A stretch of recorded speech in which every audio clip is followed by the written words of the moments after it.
Je m'appelle Marie-Avel, je suis artiste plasticienne. J'ai été diplômée assez récemment finalement, parce que j'ai obtenu mon diplôme en 2016. Et je participe cette année à la 15e édition du Salon du dessin Drawing Now. Il a aussi été question de faire appel à moi pour le printemps du dessin, donc, qui a lieu dans des monuments nationaux, y compris ici à la Conciergerie.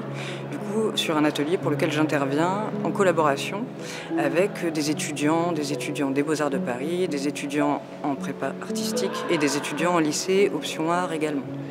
Donc il a été question de faire appel à moi parce que mon travail traite sans doute de la ruine, c'est-à-dire de la manière aussi dont elle intervient dans l'architecture, de manière passive, ou justement comment penser l'architecture peut-être comme une ruine parfois.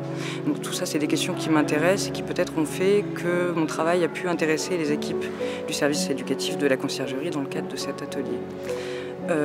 Du coup, on a fait une première rencontre avec tous les étudiants, donc je leur ai présenté ce travail et certains ont été très inspirés justement par ces questions de la ruine, d'habiter la ruine peut-être, de construire des choses qui peuvent être éphémères, provisoires. Donc il y a aussi cette question de chantier qui intervient.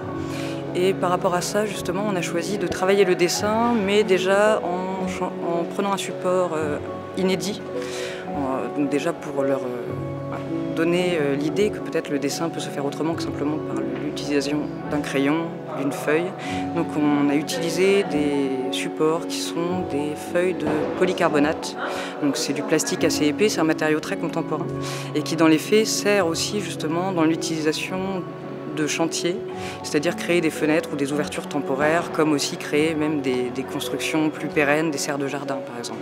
Donc c'est un matériau plastique aussi qu'on retrouve tout autour de nous.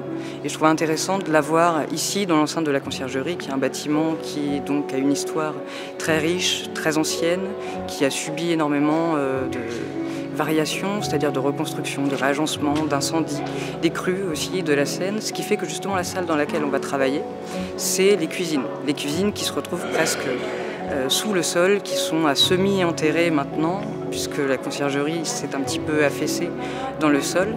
Et on a fait appel à moi en me disant, nous on aimerait travailler sur les fenêtres obturées de cette salle des cuisines. Moi ça m'intéressait beaucoup.